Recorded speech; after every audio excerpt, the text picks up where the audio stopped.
Welcome to Difficult Conversation Africa broadcast. I present to you the host, Yinka Olaito. Welcome to Difficult Conversation Africa podcast, a platform where we raise issues many are afraid to raise. My name is Yinka Olaito, and as usual, I will tell you the focus of this conversation, give you the background before I introduce my guest. In today's episode, we are looking at media development and professionalism in Nigeria. Media development and professionalism is critical to democratic growth in every country, not only in Nigeria but in Africa. Media development in Nigeria has witnessed a level of growth, but there are still gaps that we need to really look at. Media development and professionalism in Nigeria, media industry has grown from just ordinary the print to effective digital platforms that have raised the bar of professionalism in the media sector. But as much as they have done that, there are other issues that still call for attention. And therefore, in this episode, we will be looking at media development and professionalism in Nigeria. My guest, as most of us will know him, Mr. Lekan Otufodunrin, the CEO of Media Career Development NG, an editor of editor, and he's everywhere. You can. He's an household name in Nigeria. Welcome, Mr. Lekan Otufodunrin. Thank you. It's my pleasure to be here. Thank you for coming, and thank you for the work you do at Media Career Service, and thank you for your impact that you have made on almost every young and now adult journalist across Nigeria, because you have become an household name in impacting life, changing life. And this is something that everybody look forward to. Yes, I know that you are a very conservative person. You are very contented. I've not seen a man that is very contented with life like you. You are not after money. You are just a man in your class, and I must celebrate you for that, for always being a go-to person when it comes to media in Nigeria. So thank you for all that you do. We appreciate you. At this platform also, we appreciate you. And thank you for what you do too. So we want to go straight to the question. And I want to ask you, which is very important, on what is your overview of media development and professionalism in Nigeria now? Thank you again. I think media in Nigeria has developed over the time. We have moved over the years. Our media landscape has expanded. We have gone digital. Number of broadcast stations have exploded. Let me use that word, exploded. There are states like even Ibadan where they say they have like 50 or whatever radio station, not to talk of Lagos. Our media houses have gone digital, like I've said. So you now have so many startups. You have even new ones, So, and that's not only about Lagos, Abuja, or Port Harcourt. It's also across the country. So the media, we can say that we have seen development. For professionalism, we have seen again development. Although there are challenges with professionalism, there are lots of issues about, because the moment you open the space, so many people are getting into this space who are not what you would call the traditional journalists of old. Yeah. I mean, years behind, you can count how many newspapers we have in this country. Yeah. You can name top journalists, but today, journalists are so all over. Everybody is calling themselves ourselves journalists, So, but for professionalism, this thing is still there.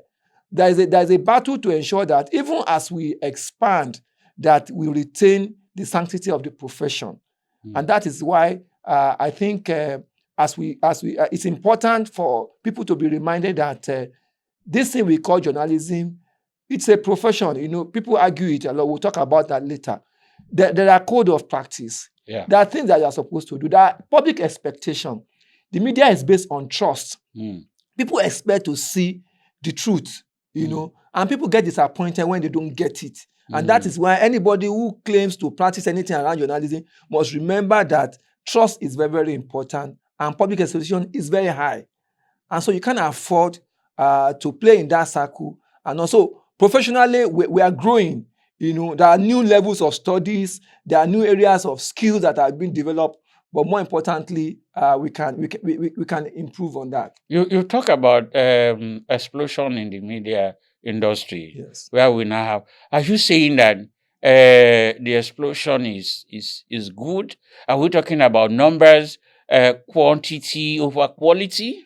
Well, the explosion has to do with, for example, in the broadcast sector, the liberalization of licenses, where so many people, unfortunately, many people acquire those licenses for some other reasons, and some of them are even reselling it. So you have many radio stations that they don't even know what they are doing. I mean, I can say that, you see very unprofessional practice in some of these stations, and you wonder who gave these people license. Unfortunately, they have become so many that even the NBC may not even be able to monitor them the way they should. So it's a big problem. So explosion in time, it's ordinarily is a good thing because we are supposed to have access, because these radio stations and TV are supposed to be community, campus, and all those kind of a thing. But the explosion is not backed by the level of professional standard that is supposed to expect. People are not subjecting themselves to the kind of training that will prepare them for that. Unfortunately, many of them cannot even pay for it. So you find radio stations, for example, that run without even a reporter. All they do is to just take stories from all over the place and they air them. That's a big problem. So that's an issue. So explosion is good, but if it is backed by proper performance, even on the digital space, I mean, everybody claims to be a publisher now, online publisher. That's why some of us are worried and we're like, we're not advocating for restriction. We are asking for an opportunity to maintain the standard. Yes, we should not be worried about explosion, but people don't have to go into the media if they don't have the capacity to do it. And like I said earlier, the public explosion is very high. But poor renomination and political interference are part of the thing that we keep talking about in the industry. You've worked in Punch, you've worked in The Nation. What are your experiences and what are the experiences of some of your colleagues? Well, I should say I should count myself lucky. Even though I've been in this space since 1987, I'm lucky in the sense that I worked in a Punch where I worked between 87 to 99. And I can't be talking about poor pay or non-payment.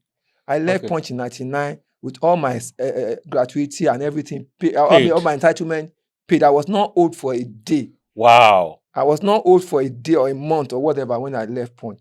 And I went to work.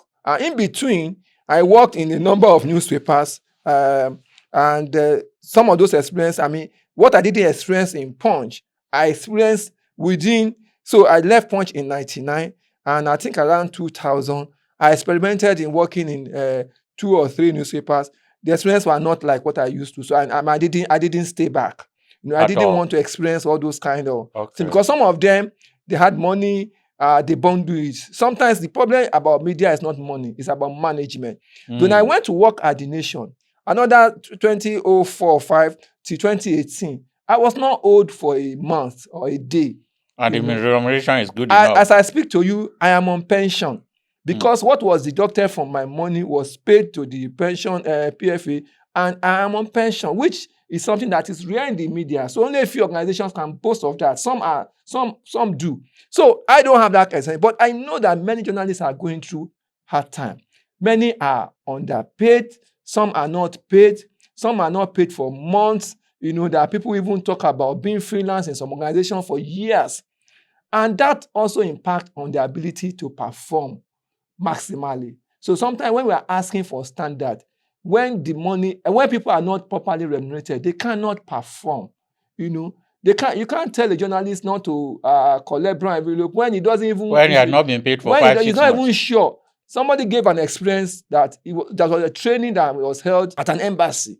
And we were talking about all the good stuff about ethics, and someone says, so if I attend an assignment where I borrowed money to go, and as I was leaving, they give me money, should I collect it or not? The trainer who is from a developed country said, well, I have not experienced that before. I don't know how to respond because I don't expect that somebody will hire you and not pay you. So it's real that poor remuneration is a big issue. And that's why we are saying, if you don't have the capacity to run a media organization, please don't establish one. And if you establish one and there's money, please, people should manage the money very well. Management is also one of the major problems.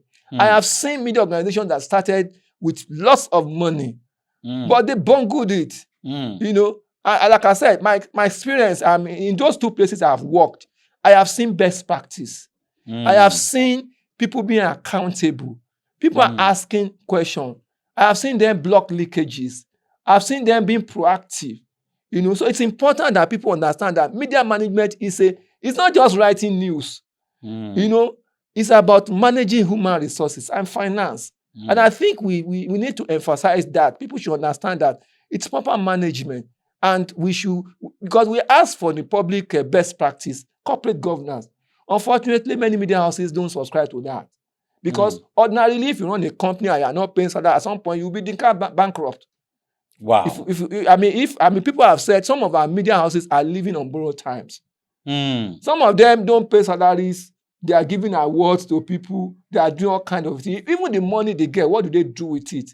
It's because sometimes they can't be held. If the government should invoke the law over some of them, we'll be accusing them of trying to stifle them. But the problem is that we need to know that he who comes to equity must come with clean hands. If we want to hold government accountable, we should be accountable ourselves. So, media ownership, media leaders, are you saying that they are contributing to lack of professionalism because they are not paying? Yes, because if you hire people and you don't pay them commensurate salary that can make them perform, like I keep saying, I tell young people, back in the early days when we started, this was not a big issue. You get employed, you get paid. There could be some whatever issue, but you get paid and you do your job. But today, when people are not, young people, I was speaking at a recent webinar by the Yinka Center. I was talking about retaining talent. And I was saying, the problem is not about retaining talent. Even attracting talent is a major problem. People don't want to come in the media because they are told that the media is so impoverished that people are not well paid. Not every media operates on that mantra. There are media houses that are people are well paid. But they're still poaching. Yes, they're still poaching. So there could be a problem of it. So that's good. If people are being poached and they are being paid, especially to foreign media. Yes, that's why we need to retain some of these people. And that I keep saying. So for people who are planning to start an organization, they need to really think through. What am I going to? What is required? People should not think that all you need to run in the media house is to have an office, have staff, and ask them to go and bring stories. People management is very, very important. So the issue of poor pay is a major problem. We do admit, I must admit that the economy has not helped the media. The economic situation has not helped the media. So because running a media house, it's very expensive these days. Yeah. For the newspaper house, these papers are imported. Newsprint is imported. They are paid in dollars. You know, the ink and every other thing like that. And that explains why the number of copies they use to publish is it's not the same limited. thing.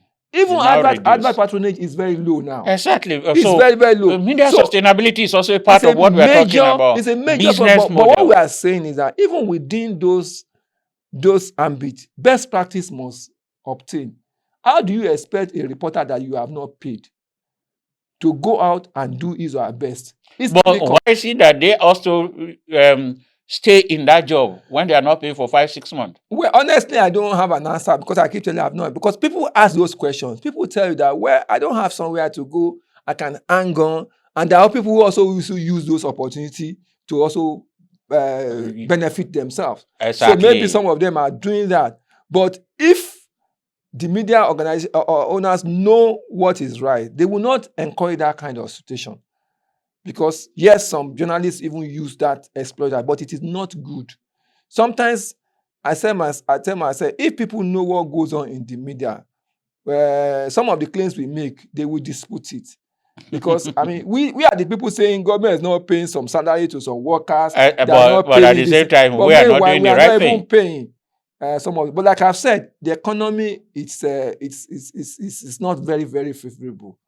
So it is better to have quality. Even if we have 5 houses, media houses that are doing well, they are paying well. They are encouraging professionalism and media development because so it's not like we said, the explosion should not be for explosion's sake. Where people, but again, I also think that, like we are saying, sustainability means that we're also upscaling, we are learning new ways of monetizing, we are learning new ways of earning more revenue, because we are seeing new startups come into this our environment. Who are doing well. So some of the things that we take for granted, I mean, I've also attended some CEO meetings in recent times. We are talking about audience engagement. You know, many legacy media houses develop over the years where the audience is giving. Exactly. They determine what they give the audience. But today, you need to monitor all those kind of things. We are talking of using analytics. We are talking about profiling your audience and meeting them where they are. So, and they are spoiled for options, unlike before. So, if we understand that, we will not carry on the way we used to be and assume that people will come. So I think that is the real challenge. In terms of media development efforts, we've seen some NGO coming up to provide a little support there. But we have also seen that, like I was sharing with somebody not long quite ago, some of the trainings and capacity development are not effectively tailored to what they need. And therefore, it may not be that effective. We are not saying all. We're not saying all. We must commend NGO who goes out to go and look for money to do this. But the impact, as much as we want to say thank you to them, we look forward to a better and more accountable and a speedy operation that reflects in the services those who attend are now offering. What's your take around that? So I want to also add my voice to say thank you to the media NGOs. I think they've tried. They've done tremendously well. We have seen them minding the gap for capacity development. Because many media houses that are battling are not even thinking about training. But be that as it may, I think sometimes the challenge is also about who is providing the grants. So for some of the NGOs, they probably will want to do some other things. But the people who are funding say, this is what we want. But my advice to both media NGOs and the beneficiary is that we need to understand ourselves. Between the media and the NGOs, journalists, sometimes there's a cat and mouse relationship. Some journalists are unnecessarily suspicious about media NGOs. They think the media NGOs want to use them. You know, they want to use them to fill the space, to meet their quota. But that is not the intention. So number one, I think for the people who are providing, yes, we must do need assessment. Yes, we must we must also broaden the scope of people that we are training so that we are not retraining the same set of people. Some journalists are very smart. They understand that the ones that are usually to apply. So I think... And they're the one that are always on every of the space. Maybe what is required is that we need to broaden our search. We need to partner with organizations instead of just making calls. And find out what is their need exactly. And also even get the people who really need it. So for example, if you are doing a training, like recently there was a training that was a webinar. And I noticed that many people came from the north. But what I think happened was that a manager in that radio station who is not able to send his staff to Lagos or something, saw a training in Lagos, that's a webinar, and put them on it. So I'm saying that we need a lot of collaboration. So in terms of, we want to train these people. Can the media NGOs actually meet the media managers? And find out. They say, okay, who are the people that are not even gone for training in your place? So that we don't keep repeating the same set of people. And also help those people to also understand how they can get in. And for those who benefit, let them maximize those opportunities. Sometimes it is not because they are not trained. Sometimes because some people even think this thing is gratis. Exactly. We find that journalists attend to collect money and all that. So what it has become something... People need to understand that this training are valuable. They must use them. They must meet the demands. When funders give NGOs money, there are deliverables that are supposed to. Exactly. So if you attend those training and you don't do what is expected, you make it impossible for them to get more money that they can even train more people. So it's important for both sides to really understand, like I said, a lot of collaboration. I see the media NGOs doing a lot, but sometimes we need to spread the impact. So we need to partner with schools, you know. Unfortunately, sometimes some institutions have bureaucracy that doesn't make some of this thing easy. But the schools are, based on some of the experiences we have had, almost every school or any beneficiary think that the NGO already have this money that is parked somewhere, and therefore they make life difficult when you actually want to do something. So that's why I was starting that people need to be educated. People need to understand that the NGO is not as if they have this budget. There's a budget for everything. Some don't even have money. They are just trying their best. Yeah, some people are even just doing some programming. So people should not make it difficult. So for example, if you have a media school that is offering a course in investigative reporting, they have a good ally in an NGO that is doing investigative reporting. Exactly. So they should partner with that kind of NGO to even help train their students more. They should build in the program. I'm even looking up to But there's ego. I've seen that. Exactly. Ego. So I'm looking at a point where at the beginning of the year, it is possible for media NGOs and some to sit down and say, okay, so what are your programs this year? What are we doing? So there's a lot of collaboration. People should not think they are helping the NGO. They are not helping the NGO. They have access to resources that they may not, even some of their schools, they may not be able to offer. Exactly. Because these people are coming with value. The most important is that people should see value. If you don't see value, I always tell a small story about back in years ago when I was working at a Punch, and MRA used to have a newsletter. That was before internet. Okay. That was before internet. They will have a newsletter. They will bring it to media houses, and some journalists will just not even pick it at all. They will just assume that this report inside that same newsletter. I got a 3-month all expenses paid trip to UK in 1998 when the only internet in the Punch was the one on the table of the secretary of the MD. You know, where you have to give it to somebody to send to you.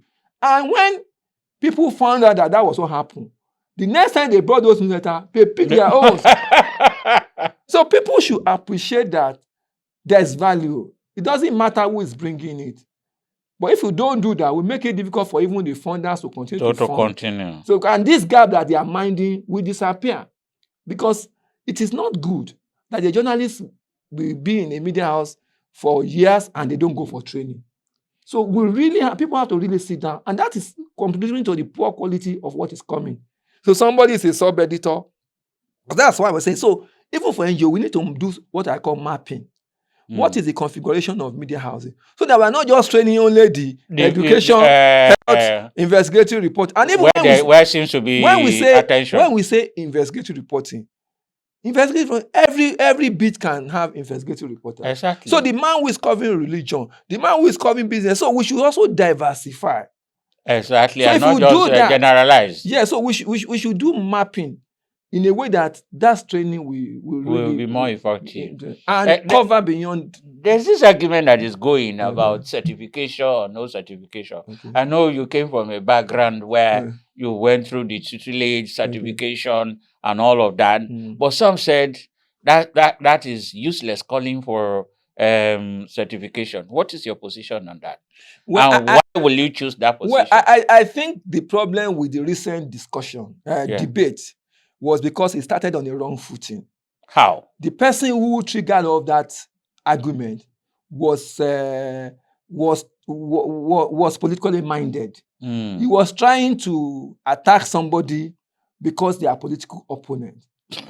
So honestly, yes. So that's your point of view. No, that was where it started, and that is why people took offense. So he came from a point where that somebody did not read journalism, and so that person isn't a journalist. Okay. But he was talking politics. For us, even under the law that is not effective, there's a Nigerian Press Council that says that for you to be a journalist, you must be a trained journalist. You must have your certification. If you didn't study any of these things, if you work in a media house for a number of years, you get qualified. Yeah.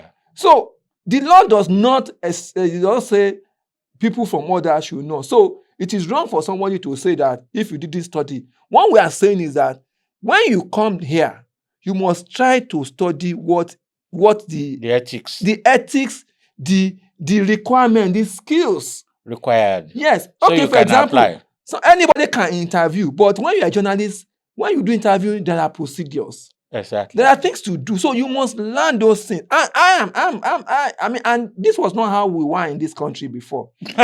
No, I mean, what I mean is that back in the years. What do you mean by that? Well, back in the years, I know people who didn't study mass comm. They went to daily science training school.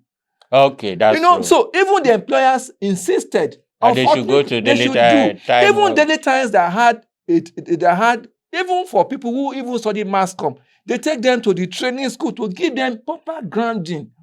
So what the certification or the training we are asking for is that for the proper grounding to understand, when you even see a story and know that this is really a story, it's not everything that you see that you can publish. There are things you hold back. But today they don't care. So they don't mind. I tell people who say, yes, anybody can be a journalist. I say, no. Anybody can be a writer.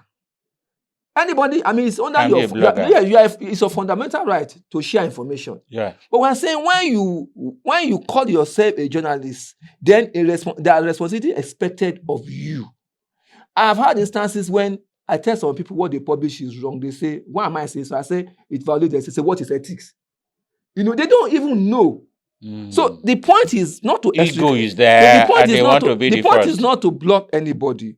I mean, we see so many fantastic. The managing director of Punch read accountancy, but he got self-training and professional training.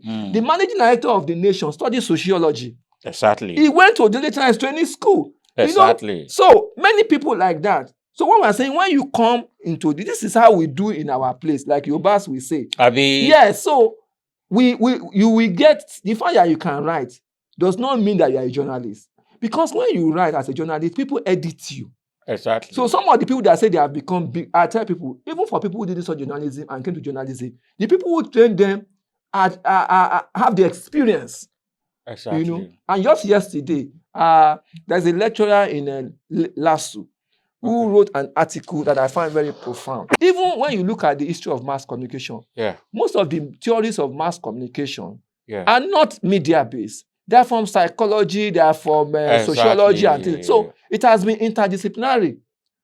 Okay. So, but what we are saying is that there are rules of engagement. And people should know. People should know. And they can learn it. And they must be ready to abide by it. Because if you are not accountable, I won't mention it. You can set the whole society on fire. I know a popular publisher of an online platform. You tell me, like, I'm not a journalist. He said, I'm an advocate.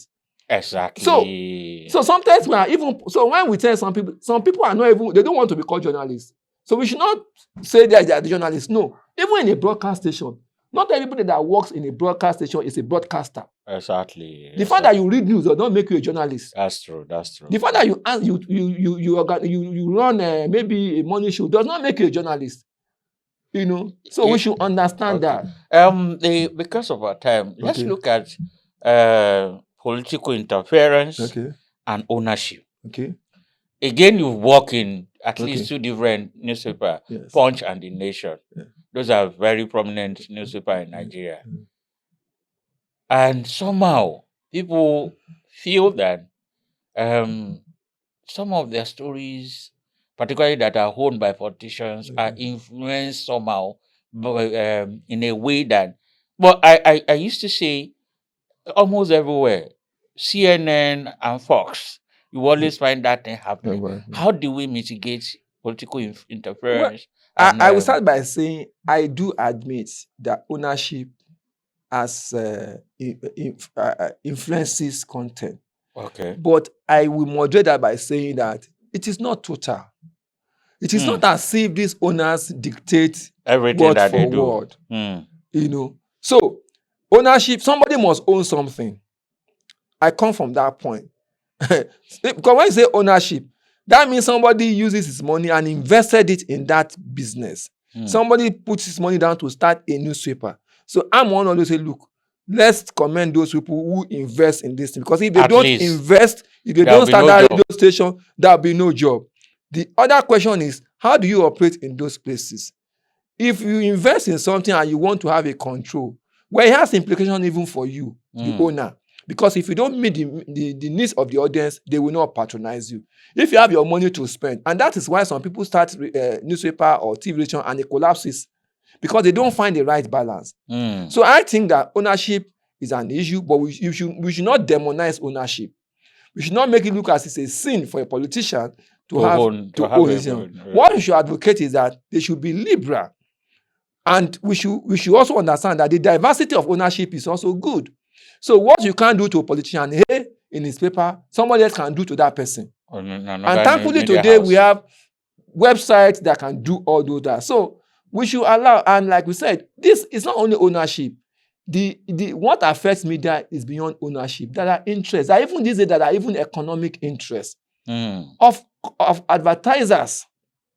Yes, of organizations. Nobody is talking about that. So when we talk about so there are corporate organizations that you dare not write anything about, because if you do, they are the major funder and advertiser. They will withdraw their advertising and it can collapse, like we have seen in the case of Nest in this country, where a major telecom organization withdrew their license, and it was one of those issues that led to that. So we should find a balance.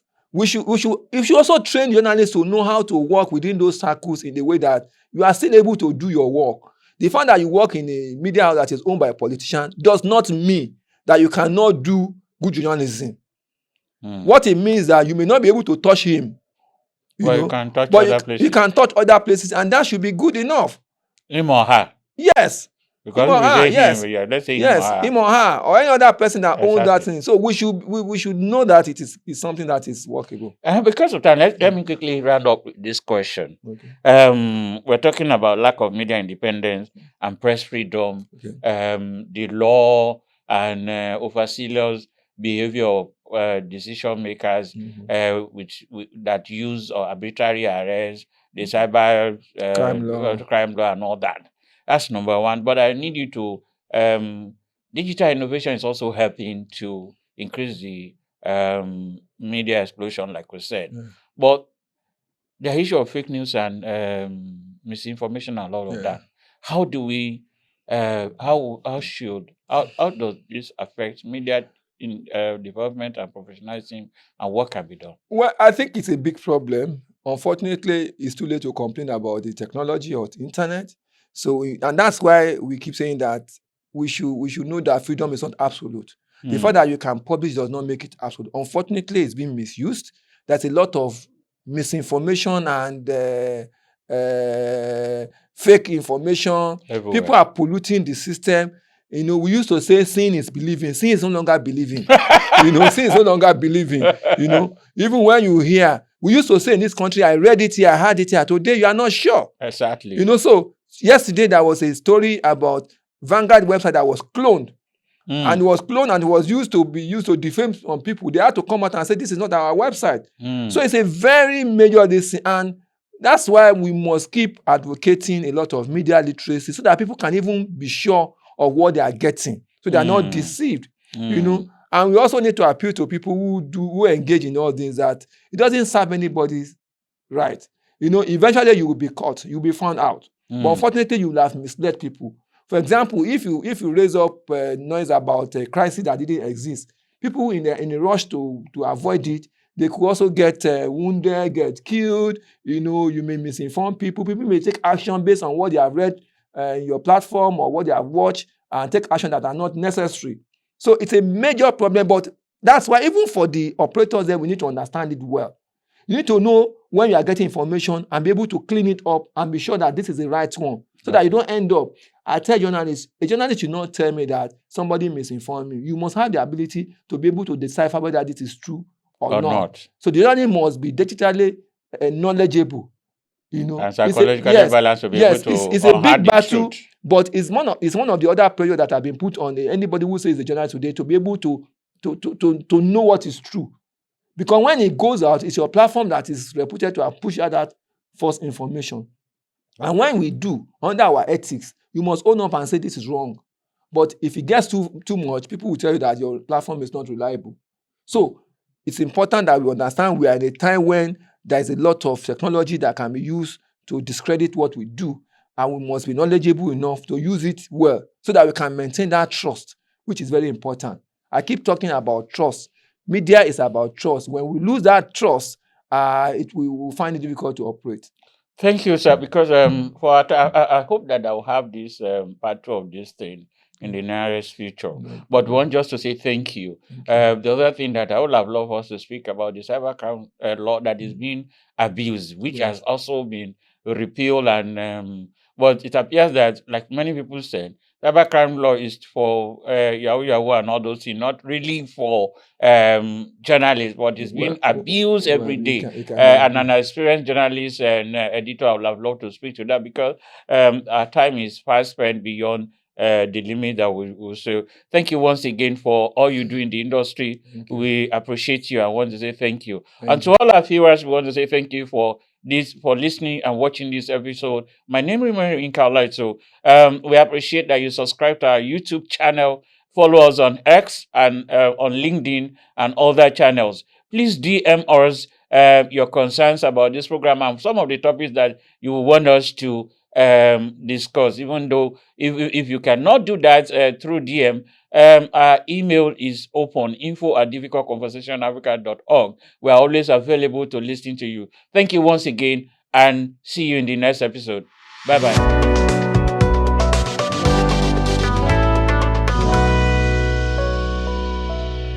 Thank you for listening to this episode. For inquiry, please send an email to info@difficultconversationafrica.org. Telephone 0809 3160 591. Please follow us on YouTube, Facebook, Instagram, and Twitter at Difficult Conversation Africa. See you soon.